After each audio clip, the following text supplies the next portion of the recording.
Why should we niche down instead of trying to go viral?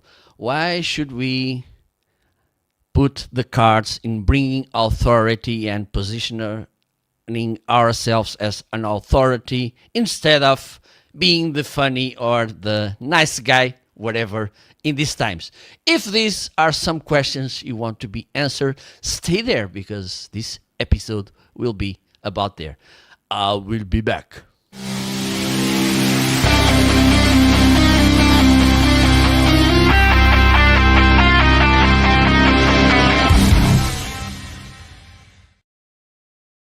Welcome to another episode of the Special Marketing Live Show. Today we will have another amazing guest, but he's down there in the basement eating some cookies and drinking a glass of water. Just let me wait. So, welcome everybody. As usual, you have some links in the description so you can find my favorite tools like StreamYard, for instance, which is the tool that allows me to go live. Also, don't forget, if you have any questions, if you have any doubts, feel free to ask in the chat or in the comments, depending on who you are, where you are, not who you are.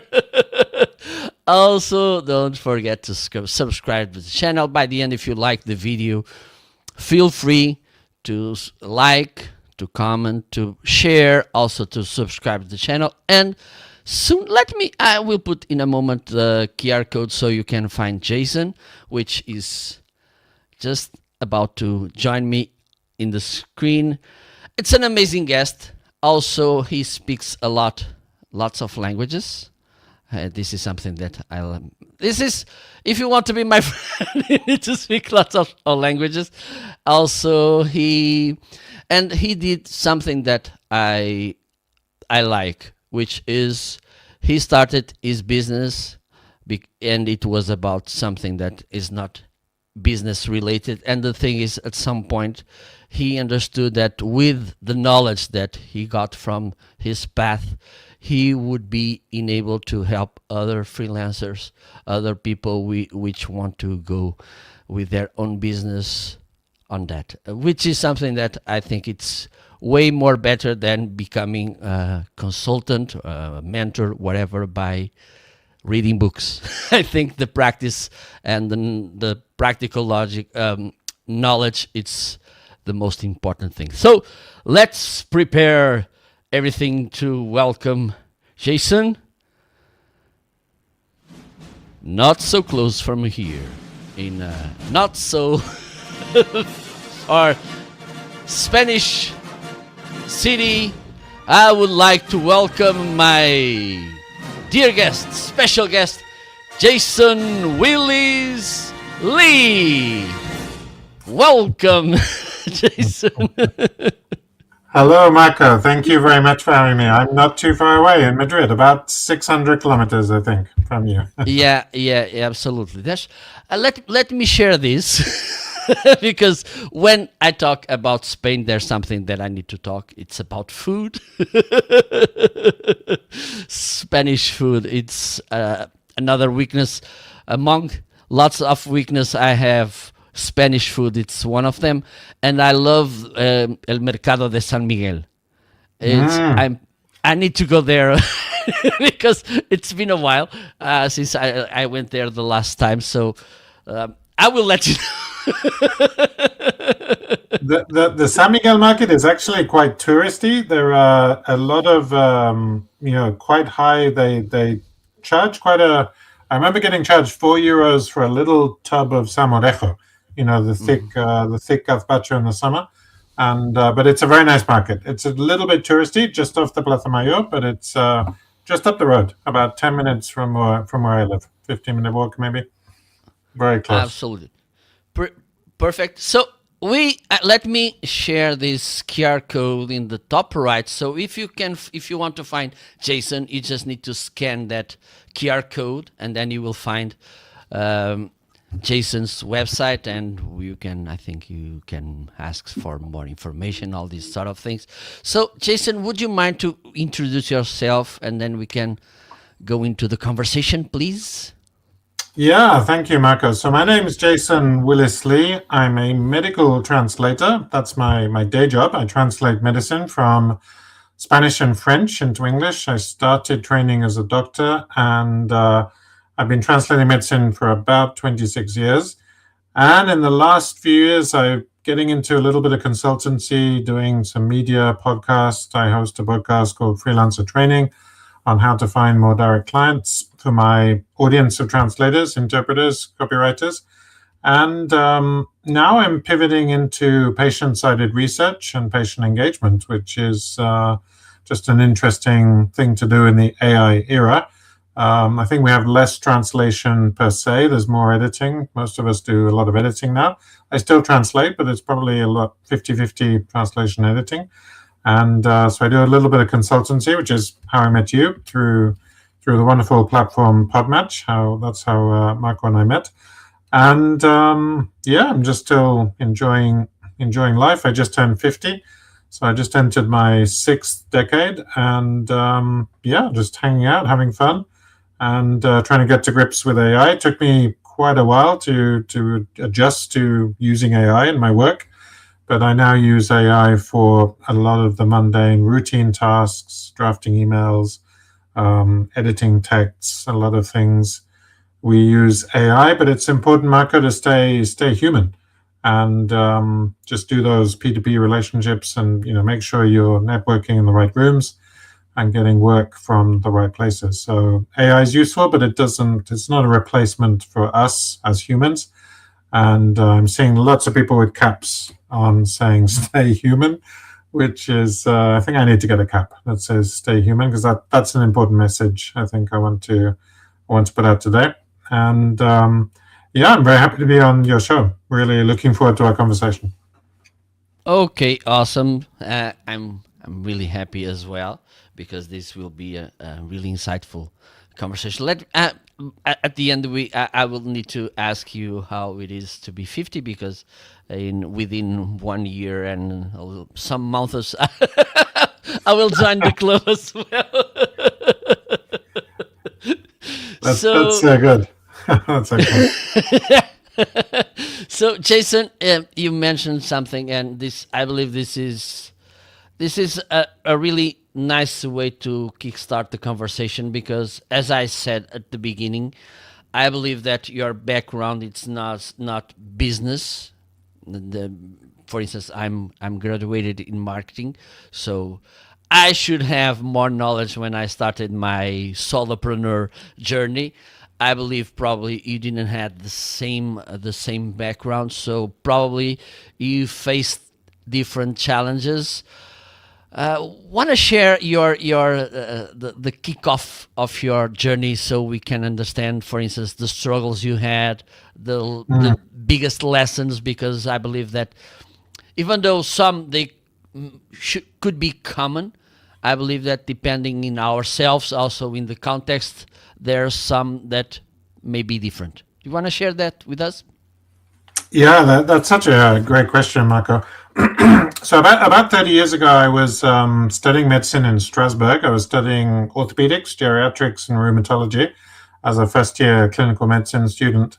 And that's when I first got the idea of being a scientific translator. I was doing some papers for a French rheumatologist. He would come in each day and just give me a phrase, a snippet from his paper, handwritten, and he would do this every day. And I gradually realized I was kind of writing the whole paper for him. And I didn't go on to finish clinical medicine. I went into graduated in life sciences, and I became a scientific translator soon after that. I went and did a postgraduate qualification in translating and interpreting, and I've been doing that for the last 26 years since I was I arrived in Madrid the year 2000. I think I was 24 and a half. As I've just said, I've turned 50 6 months ago. So that was my start. I would say the last year or two, there's been a point of inflection. The market has changed. The market has become more automated. And I think it's important, Marco, to know how to pivot and just see the wins. And, I started a bit of training. I've always done training for colleagues, and I thought it would be nice to do a little more training formally. So I launched Entrepreneurial Translator, which is just basically teaching business skills to colleagues, niching down, lead generation, digital marketing, building an email list, building lead magnets. And I'm a firm believer that if you build your authority through a framework, an authority framework, and if you have ways to magnetize clients towards you, I published a little book that's behind me, How to Find More Direct Clients, last year, which is just building lead magnets, being nifty at copywriting and things like that, doing some podcasting like this to build those P2P relationships. Then if you're doing the authority and the lead magnets, then you're already about ahead of 99% of the people out there. So that's how I teach people to stand out. It's basically through authority, content. You need to post content on a couple of pillars, and you need to have magnets, have ways to magnetize clients towards you. So that was my start. My kickoff was probably about 30 years ago when I was still a student. And last October, I had a very nice sort of full circle moment. I was giving a talk in Mulhouse at a conference called MedTranslate, which was full of medical translators. And I was in Mulhouse talking about linguistic validation, which is patient-sided research, the area I'm getting into. And 30 years earlier, I'd been in Strasbourg, and then I was just down the road in Mulhouse. So it was a nice full circle moment for me, Marco. Awesome. And there's some things that I want to go a little bit deeper because they are pretty important for me. First, and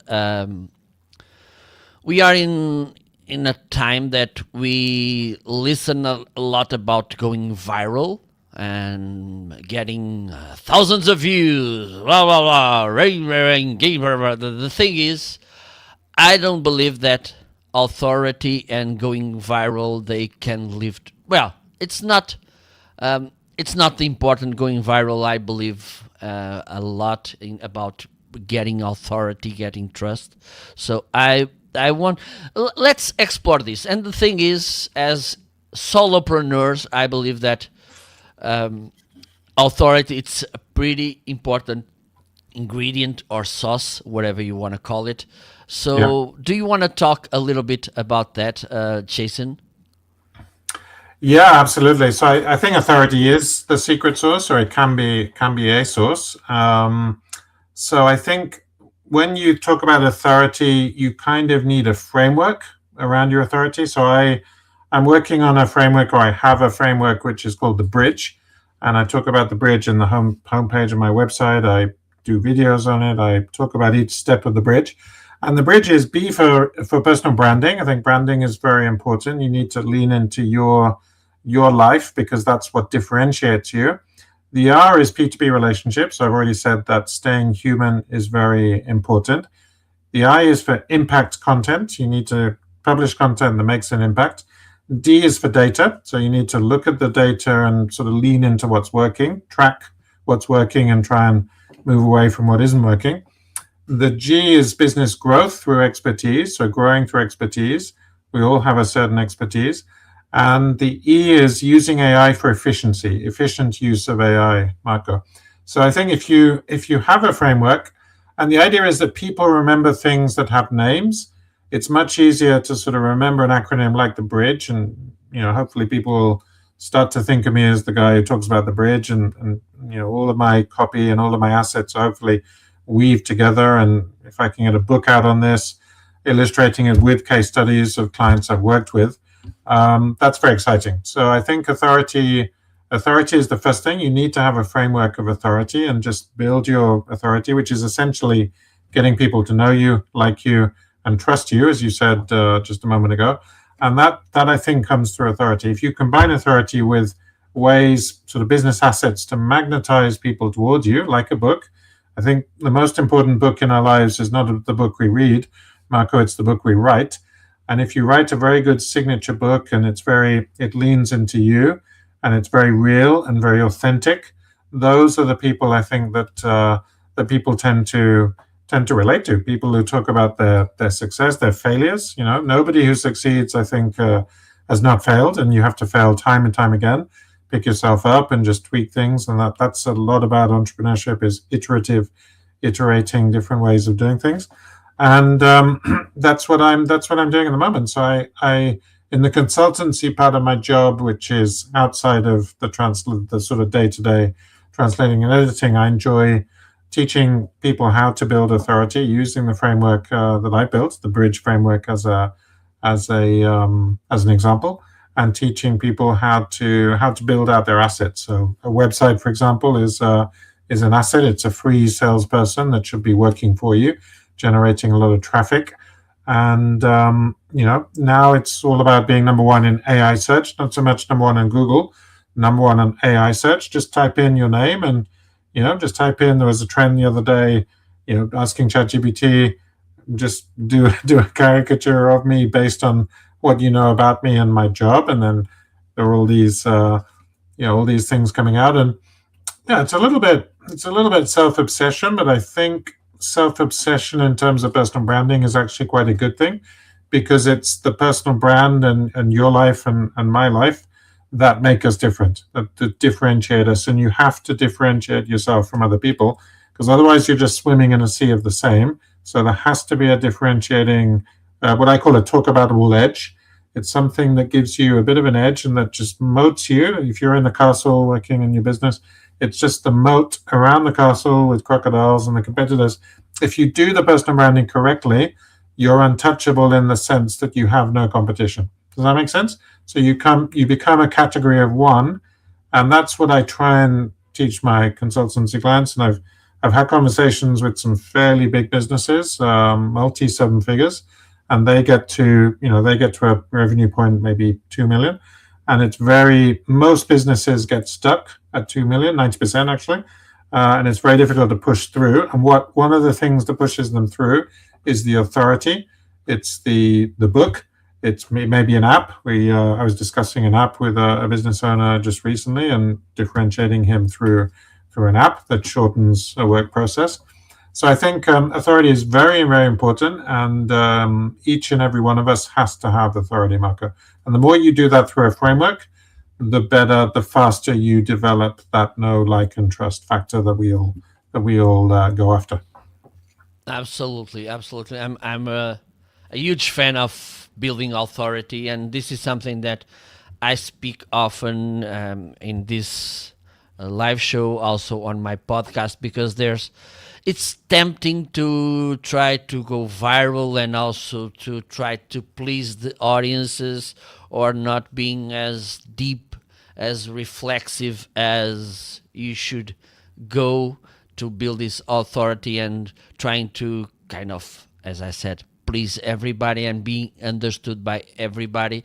But the thing is, by the end of the day, if I have to pick, there's no way. We need to make choices, and I stay with going deeper, going more reflexive, even understanding that this will make me lose a lot of people. But the thing is, there's nothing for free. And I want to cover another topic that you mentioned it.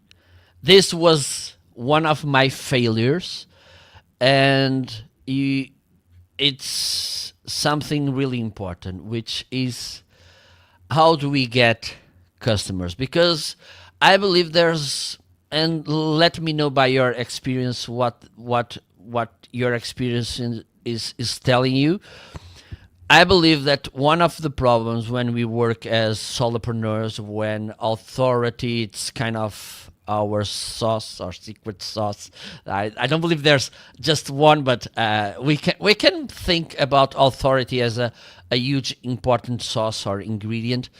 The thing is, we tend to think like people will know us, will like us, will trust us, and then they will hire. It's kind of the sequence. But the thing is, they may like you, they may know you, they may trust you, but they won't hire because you're not giving them the right tools for that.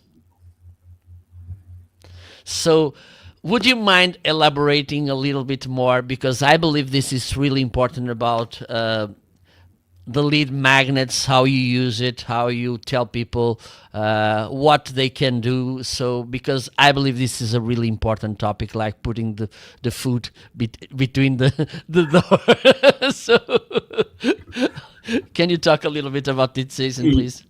Yeah, sure. So that's a great question. So I think so. We talked about authority. I think it's a combination of a number of things. The first is authority and having a framework to develop that. The second is having magnets to attract people towards you. So the lead magnet, I think people still use lead magnets, and these can be PDF downloads. It could be a worksheet. It could be maybe a video. I once recorded one of my talks at a conference, and I turned that into a video lead magnet, and I've got a landing page, and I use that, which is a nice introduction to people just to get to know me through that half an hour video. A book, a nice low-cost book can be a lead magnet, maybe an ebook.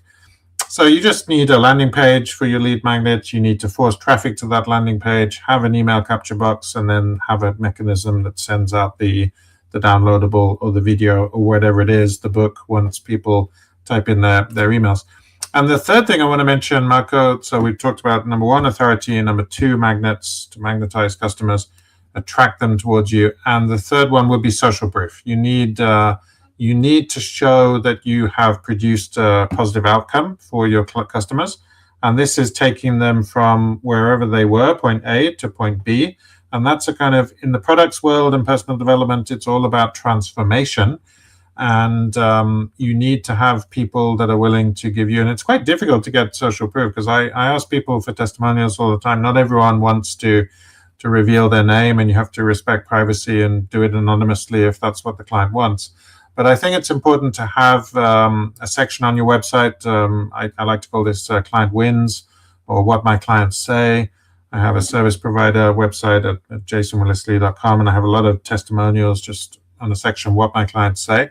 I have a good Google business profile, and I use LinkedIn recommendations. So I have various places where I encourage people to leave a review, and sometimes I'll just spend 20 minutes writing to clients and say, would you mind, just a boilerplate text, would you mind leaving a review of your experience working with me, so that others can get the same outcome? And I always talk about the same outcome as a sort of transformative outcome, whether that's a service provider job, and it might be a time for money job, it might be a translation or editing a text, or it might be a coaching product, it might be the book, it can be any number of things. But I think when you have 20 minutes free, you don't know what to do, it's sometimes nice just to write to a couple of clients. And I'm the kind of person who's always sort of working on my P2P relationships. Remember, the R in the bridge framework is R for relationships, P2P relationships, human to human. Because we now live in the AI world. So we live in a sort of a hybrid world between AI and between human. And I think we have maybe a window of 24, 36 months where the AI is going to get even deeper. I think that we have a sort of innovation phase of maybe 1 year, maybe 2 years. And this is going to get even deeper. It's already pretty deep. My industry has got very technical, automated for the last 10 or 15 years. Machine translation is nothing new. We just have the LLMs now that are capable of doing very, very technical work. And confidentiality is an issue. I mean, you wouldn't like your medical report with sensitive data, your name, surname, and date of birth put into an LLM. So you've got to be careful. Let's use these tools for leverage and productivity, of course, but let's also be careful about confidentiality and switching on that mark tick box that says the LLM kind of owns your data. Be very careful with that kind of thing, because not everything, I think, should be ceded over to these companies, OpenAI and all of these technological companies. So we talked about authority. Number one, have a framework for building your know, like, and trust authority. Number two, lead magnets. You need a very simple landing page. Have a nice lead magnet, downloadable video, book, whatever, something you've spent time and money on. You can't just knock up a lead magnet in 5 minutes. It's something you need to spend time and money on, because you're going to build an audience around that. And number three was the social proof. You need to have recommendations. When I work with someone, I like to read an experience of someone who has worked with that person as well. Awesome. You brought a nice topic, but before that, just let me give a shout out to Arnaldo from from Brazil. By the way, Arnaldo, stay there because by the end, remember, Jason, I'm going to do this. Remember that I said to you that there was someone that tend to buy books because of the recommendations made on the show. It's Arnaldo. Oh, it's a amazing. it's a bookworm as well. So Arnaldo, stay there. I hope you're still there. So stay there because by the end we will have again the recommendations. Now I'm the name of the section. It's guest favorites. So stay there because we will be talking about them in some minutes. Okay, Jason, you mentioned all those important steps, but there's another one which we should include, and this is, I believe, the most critical. How do we price our services? Because there's so many things to wait in this situation. Because I know my job, how important it is. It takes time, it takes knowledge, but at the same time, we may think, okay, right now they could have this. Even though this specific things that you mentioned before about AI, but I have my competitors. I believe this is one of the struggles you may face on your own business, but also your customers, because there's always this struggle. And for instance, let me add another layer of confusion here, which is we tend to create content to create this authority, and at some point we understand that we need to create these paid gigs or these paid products or services, and it's difficult. Yeah.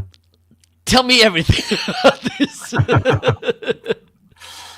Yeah, it is difficult. I mean, that's a great, pricing is such a deep topic, isn't it? Such a personal topic as well. So that's a great thing to bring up.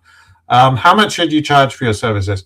As much as possible, as high as possible.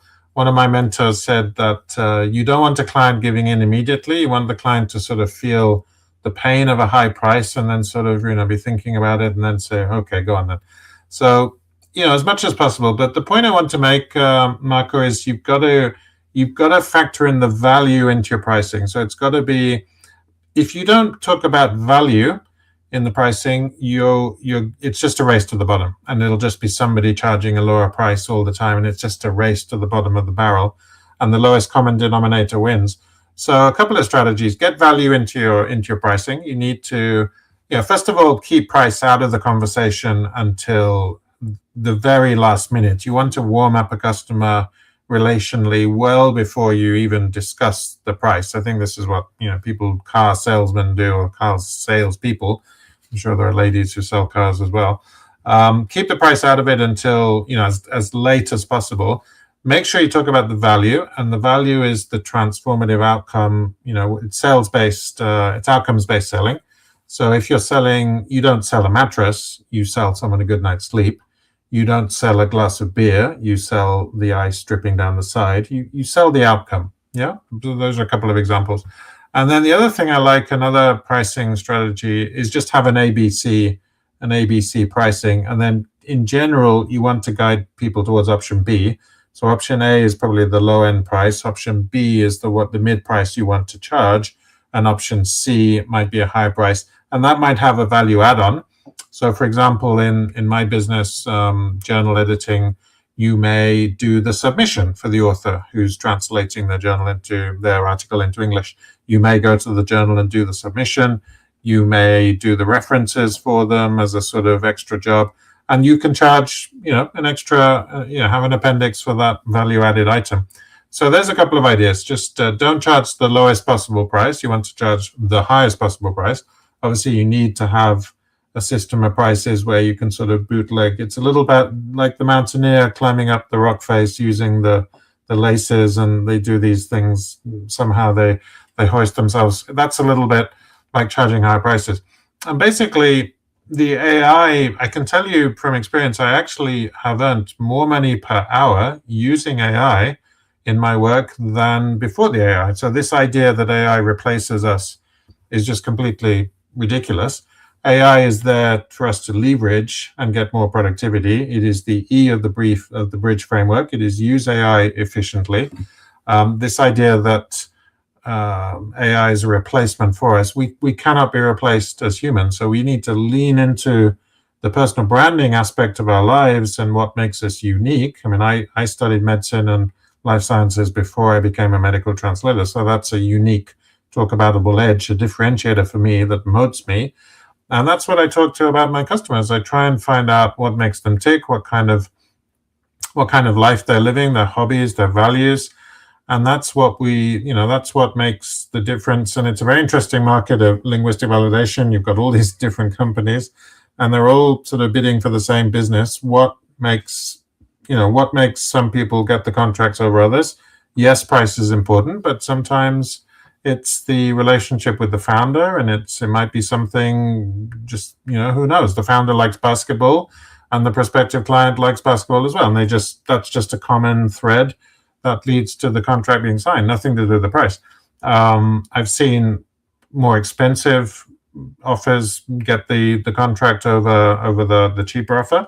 So price is not always the differentiator. It can be turnaround as well, obviously, but the quality has to be there. So the triangle of price, quality, and time, the quality is non-negotiable. You've got to have the quality. So there's a few examples, a few strategies for price. It's having an ABC strategy. It's getting value-based pricing into your pricing system, and it's not talking about price until the very last minute, if you can manage that.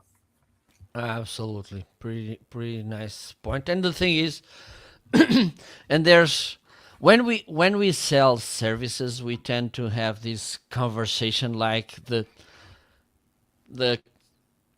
known 5 minutes. So it's only 5 minutes, and I once just getting a little bit back. One day I had a guest that told me this. There's a different perspective that you should use, which will change everything. When you change from I charge this for people pay me this, which means you already validated that price. Correct. And I believe it's a nice perspective. The second one, this was made by myself, is you're not paying my time as a consultant. You're paying your time. How long would you take to do this as good as I do? Or would the outcome would be the same? So this is important to understand, because most of the people, they think, oh, because I made these trainings, I made this PhD, whatever, and you need to pay me this. Nobody cares about the trainings we made, the mistakes we made in our journey. Nobody cares, and we should not pay for that. Because, for instance, it took me 10 years to make a degree which I should do in 5. Should people pay for that? No. This could be, by the way, this could be a weakness on my side. So what people they are paying me, it's not having headaches to learn what I do, to make it faster, to make it more profitable, or to make it, how can I say, to save more money. This is what they pay me. So this is something really important to understand on customers' end. But I want to cover something that I think you may like, which is, and let's make this 3 layers. As solopreneurs, we have to manage these 3 layers. 1, our technical side, like we have our expertise, our knowledge, and we need to cover this. This is why customers pay us. 2nd, our business side, like I need to get more customers. I need to understand if they need different products. Should I bring this different product or not? Whatever. And also because we are humans as well, our personal life. And you can, I believe there's a room here to include AI and how AI can help us. One, would you mind talking about this juggling? Because just two, it's not a juggle. So three, it's a juggle. Would you mind talking a little bit about this and, for instance, how you are using AI to help you with that? Yeah, absolutely. Thank you. Okay, great questions. So the first thing to say is when the client says it's only 5 minutes, it never is 5 minutes. Yep. So if the client is expecting work for free, yes, you can do a freebie sometimes for a good client, a regular client who you can do a freebie occasionally as a service provider. I've done this. Maybe the client has forgotten a phrase. And I will just say, I have a set phrase, no additional cost. Sin coste adicional, I say in Spanish. No additional cost, just to make the point that I could charge for it, but I'm not charging for it. So that's the point about freebies. The other point is, which is a strategy in the previous question, is project pricing. Try and move away from unit pricing and hourly pricing as much as you can. And this comes back to the value-based pricing. It's getting a project price out for the client. So you're not charging by the hour. You're not on the clock, sort of clock watching how many times. You might have, recently I put out a quote for an app and there were two consultants and there was some technical time involved. So we did price that out by the hour. But try and get an overall price and get that sense of value out to the client. And then what you asked about the sort of different layers for the business, there's what I call a need to earn budget and a want to earn budget. A need to earn budget is sort of covering the bare basics. You need to pay, the things that would avoid material deprivation is food, clothing, and shelter. Right? Those are the things you have to have for someone to give care to a child, and when you're grown up, you have to have those things. So there's a need to earn budget, which you should be very clear on what that figure is. And then there's a want to earn budget, which includes retirement savings, includes your future life when you're not working. So I have a friend who's in his early 60s, and his brother's just retired at age 60, and he wants the same lifestyle until he's 70. So he knows more or less what he's going to spend without earning, and he's got this all figured out in Excel charts. And I think AI can be very good for cost budgeting and cost accounting. And I just do a very simple Excel file of my income, and I have another one of my expenses, and I have a gestor, what I call a gestor in Spanish, which is my accountant. I call that my gestor, just a sort of private joke with myself. Un gestor is someone who does my expenses and does my quarterly tax return. I pay tax quarterly. So there's a need to earn budget, there's a want to earn budget that takes account of retirement saving, and that's just a very personal finance type of thing. You need to have a reasonably good idea of what you're making. You cannot spend more than you earn. We had a very longevous prime minister in the 1980s, Margaret Thatcher, and she was the son of a grocer who happened to be the mayor of Grantham, which is a city in the north of England, in Lincolnshire. And one of the things he taught her as a very young child was very simple: you cannot spend more than you earn. You have to stay between your means, stay within your means. And that's something I tell myself even today. I cannot spend more than I earn, and I'm running a small business. I've got my expenses, my software. Another thing I do is I audit my software quite often. Do I need to run my business? I need a Zoom license. I need my online materials on Thinkific. So students come in and that's what I base my training on. I do one-to-one sessions plus online materials. So I think a need to earn budget is very useful. A want to earn budget is also very useful. And yes, the AI can help us now. I'm sure AI has revolutionized the accounting industry just as it's revolutionized many services industry, including translation and interpreting.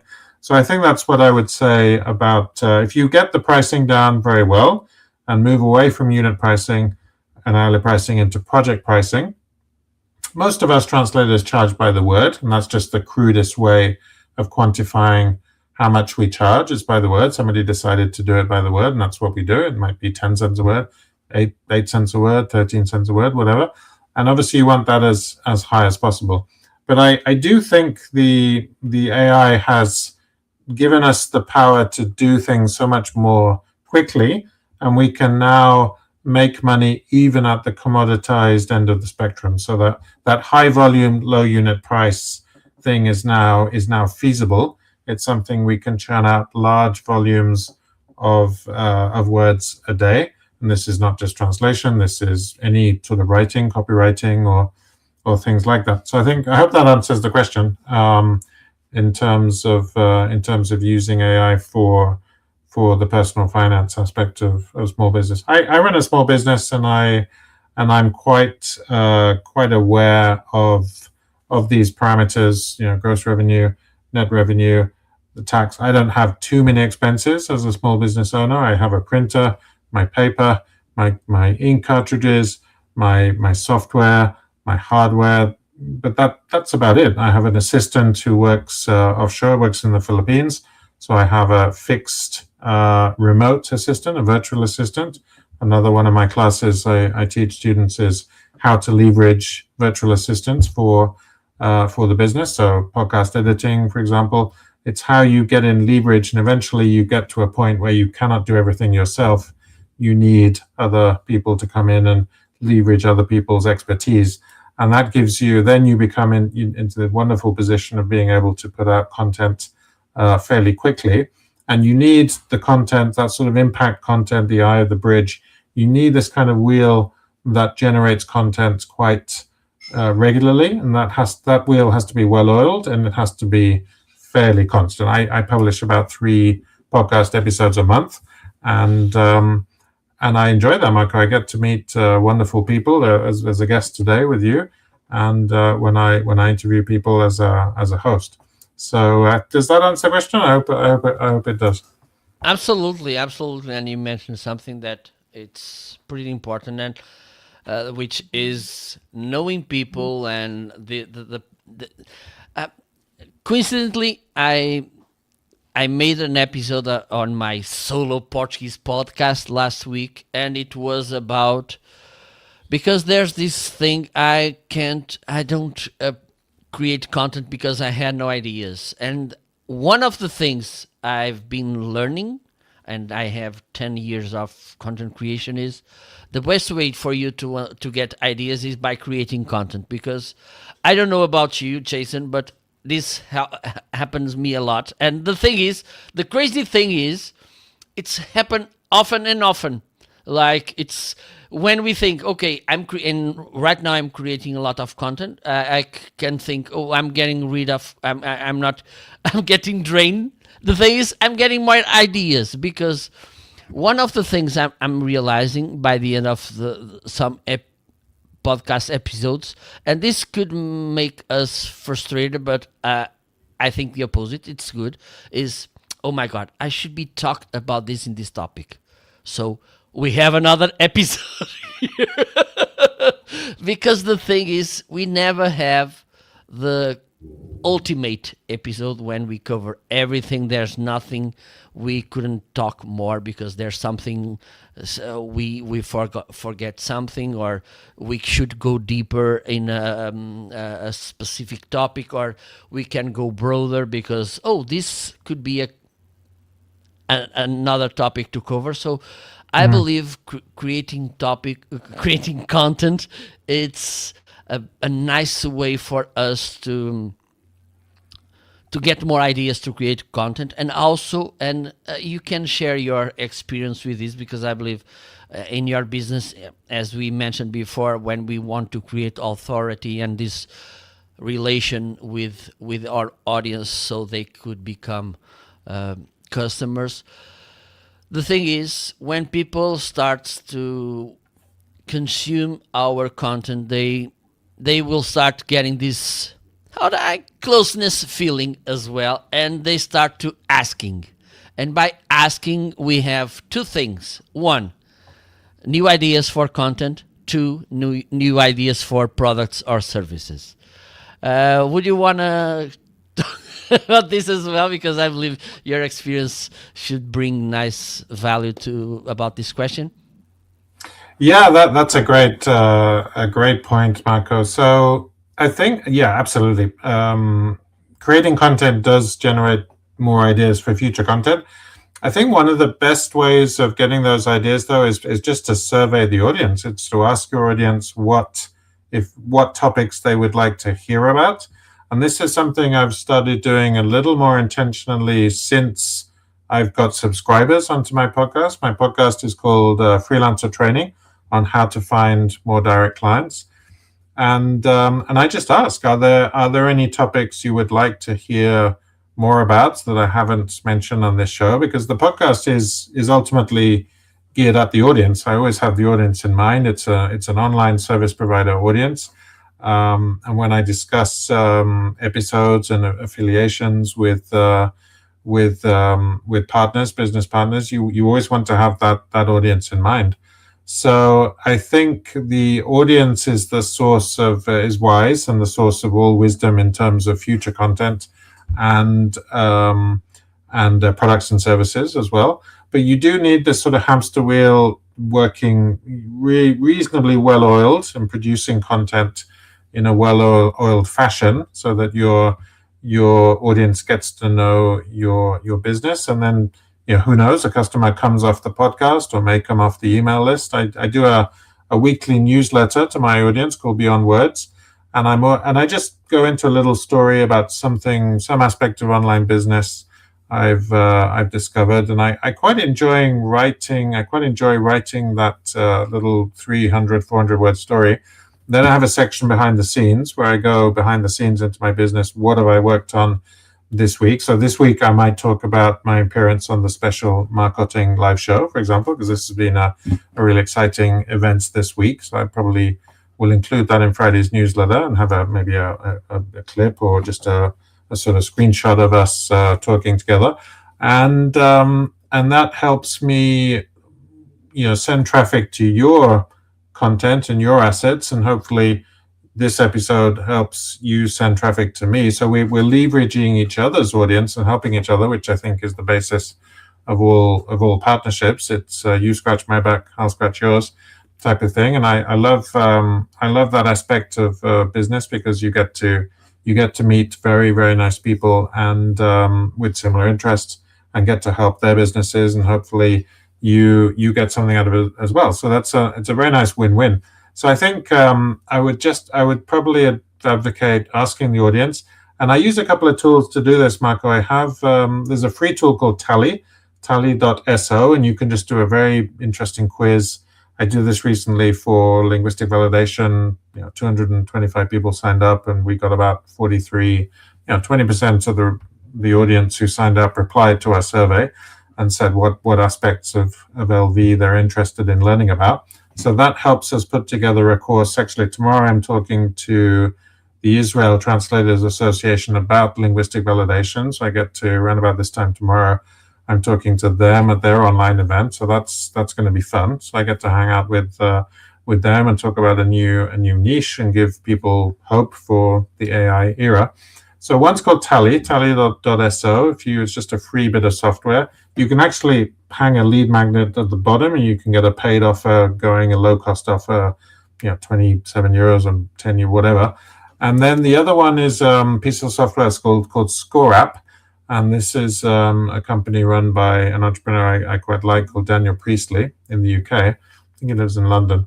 And Score App is it's a way of doing your market research in a more advanced fashion, and it can actually be an educational lead magnet, and you can actually send out a PDF downloadable, and they can really, the quiz taker can actually really get something out of this quiz.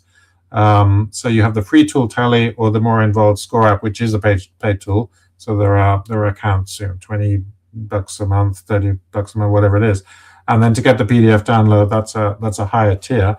But this is a very interesting way of generating leads through a quiz and forcing traffic to the quiz landing page.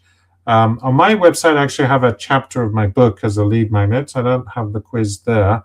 I do have a quiz, but it's actually the book chapter. The first chapter of the book that I published last year is on niching down.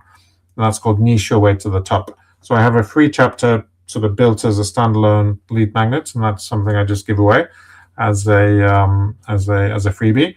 And the whole book is very cheap. It's I think $5 or $6 for the ebook version, and that's just a low cost way of drawing what I talked about earlier, magnetizing customers towards you, having the attractor, and just attracting and pulling them in, and just generating those conversations. Something else I've started doing, Marco, just thinking about, is recording videos, recording video pitches, and then just writing to the prospects and saying, hey Joe, I recorded this video for you. It's a 2-minute listen, and I'll just put it on my Vimeo account and just put the link to the Vimeo, and that's it. I won't write anything else. The call to action is listen to the video, and then I'll pitch whatever consultancy or whatever product I'm trying to pitch them in the video. And I think that's a nice sort of personal way. I started 2026, Marco, saying I'll do more media, so more shows like yours and more video pitches, and sort of get on video, because I found myself sort of hiding behind the written text a little. And I think people need to, again, to trust people, you need to get out on video, you need to get out on camera and be a little less shy. I'm quite introvert and quite shy and quite sort of cerebral about the way I go about things. And I think it's quite nice just to get out and do an interview like this, or do a video pitch and talk to the person, looking at the camera directly, speaking to the audience. And that's a nice way of doing it, Michael. Awesome. I like video as well. And the thing is, and I had this conversation yesterday, I'm not like this all the time. There are times when I like to be on my corner, like, no, don't disturb me. But the thing is, I can bring this side of me when I'm live, so I like to have this balance. So believe that you will get used to this, and I'm addicted to this. To video and live videos, so hopefully you will get the same nice addiction as well, because it's nice. Okay, we are almost getting to the end. By the way, Jason mentioned a lot of time these lead magnets and all these things. You can scan the QR code, so you can find Jason website. Also, in the video description, you have there the link, and then in the podcast notes and on Substack, you can find lots of links to find Jason everywhere. So be aware of that. Jason, we are about to finish. As I said, I decided a week ago or so, because I think this is a nice section to bring to our audience, because it brings a lot of value in not so in short time. So it's time to bring back one of my favorite sections, which is, I just changed the name because I think it was guest suggestions, and now it has a different one. Let's see which one. Okay, we have now guest favorites. An amazing name. My creative team, they did an amazing job. So, Jason, what we will talk about? A book. And okay, let's run through a book. What do you have for us? Okay, so one of the authors I love reading is John Grisham. So any book by John Grisham. When I'm on my downtime on the beach or up a mountain, Marco, I like to read thrillers. So anything by John Grisham. There's no one in particular. I think the last one I read was The Juror. I think it was called The Juror. There's lots of books that have been turned into films. The Firm, The Client. I think it was The Juror. So he's a very good one. Another, I'm also sort of crime, not true crime, but crime mystery crime thriller. That's the kind of genre I like. So a type of Agatha Christie, the modern Agatha Christie I like, her name is L.B. Hathaway.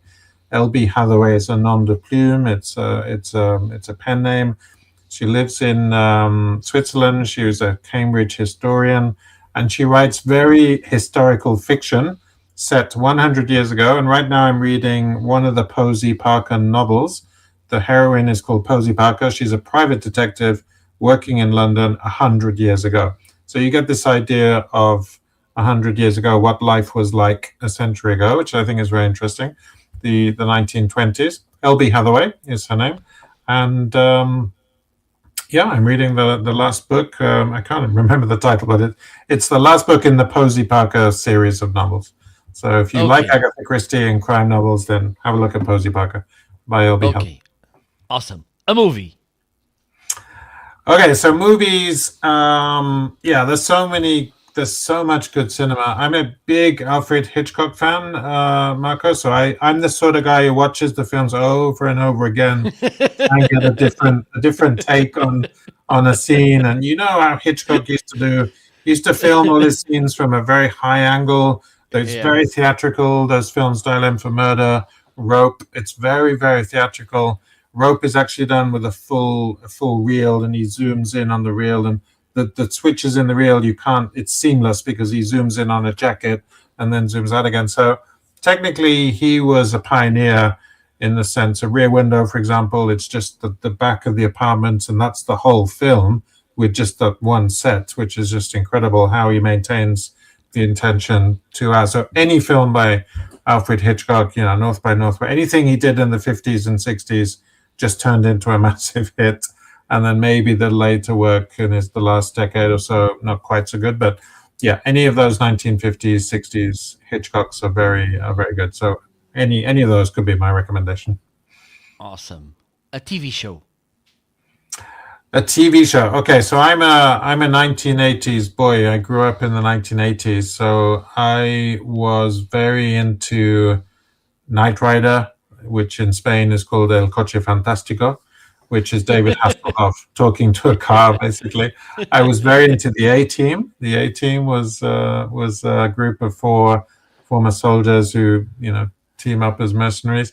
And I was very into the soap opera Dallas when I was a child as well. So Dun, Dallas dun, ran dun, from dun, dun, 79 to dun, dun. 91. I saw practically every episode of Dallas in the 1980s. So there's a couple of shows for you. Just because you brought it, let me give you some context. In the 80s, we we were able to get the Spanish television here where I live, and Mm. there was a TV show called The Greatest American Hero. It's it's crazy. I bought the DVDs because this was a TV show that kind of was remarkable for me because that crazy hero. It was pretty nice. So let's keep moving. So we already talked about the book, the music right now. A favorite piece of music. Okay. Yeah. So yeah, so I come from a fairly musical family. Both my parents were music teachers, and okay, one of my favorite pieces is actually a symphonic piece of music by Dukas. Dukas was French, and it's The Sorcerer's Apprentice, and that also has a film reference, which is the Disney film Fantasia, because the piece of music appears in it's Mickey Mouse running around with a broomstick and Ducas's music. So that combines Disney, France, and that's just a nice piece of music. Another piece of music I love is Samuel Barber, Adagio for Strings, which is this sort of massive crescendo across 10 or 15 minutes, just strings. And I used to play the cello, and one of my daughters plays the violin, and she's really getting into violin, voice, composition, songwriting. So yeah, there's a couple of pieces. And then Appalachian Spring. I love Aaron Copland. So Appalachian Spring, those American symphonic suites that he wrote, it makes you think of America, the mountains, all those things, the Kid, Rodeo, Appalachian Spring. So yeah, There's three pieces of music for you, more than enough. Okay, last two. A tool that you can't live without it. Oh, that's a good question. I think at the moment it's got to be Claude projects because I have a lot of my work in projects, and I use the artifacts function. So I use that for my proposals and client. I do the prompting quite well. So I tell it. I sort of got it all down in my head, and I just program the thing I prompt it quite well. So the better the prompts, the better the output, right? Garbage in, garbage out principle. So I think Claude Projects is my favorite LLM. I've tried ChatGPT Pro and I've tried Claude Pro, and I quite like Claude Pro. It's just $18 a month or €18 a month, and that's something I recommend. Yeah, I think it'll be quite hard to do without Claude Pro these days.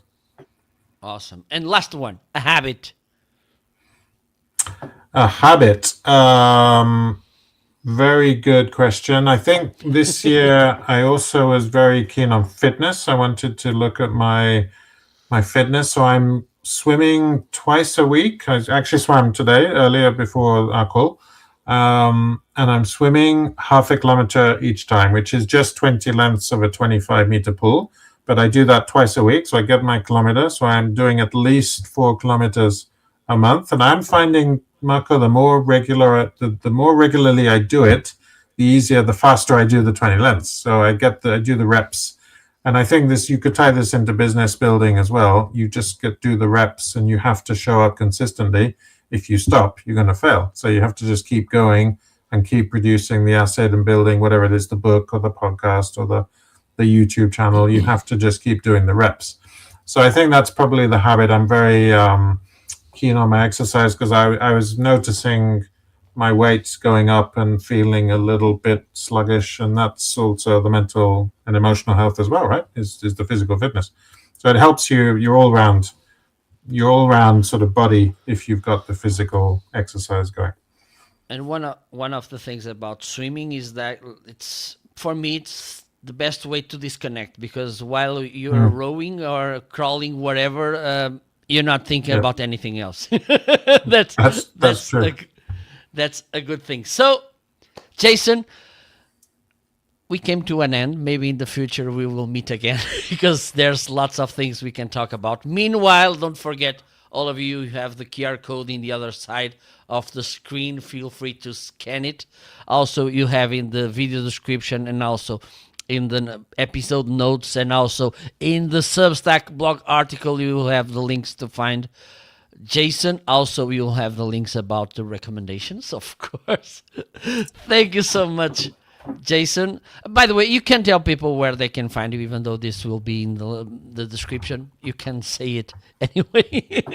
Yes, thank you so much for having me. So find my website, entrepreneurialtranslator.com, or I'm on LinkedIn. Just type in Jason Willis Lee or Entrepreneurial Translator, and you'll find me on LinkedIn. Just say hello and connect. Happy to meet. I do a lot of P2P networking on LinkedIn. Awesome. Thank you. Thank you so much, Jason. It was a pleasure. Thank you for having me, Micah. Thank you. It's a pleasure. So thanks to all of you tuning in. Next week, there will be another episode of the Special Marketing Live Show with new guests. So feel free to make sure that you join. You need to subscribe to get a notification. Thank you so much. Don't forget to go to the video description, and you will find very useful information there. And by the way, let us know, because I will share this with Jason later, your solopreneur challenges. Let us know what it's challenging you as a solopreneur, so we can understand your struggles, your questions, your doubts, and we can help you as well.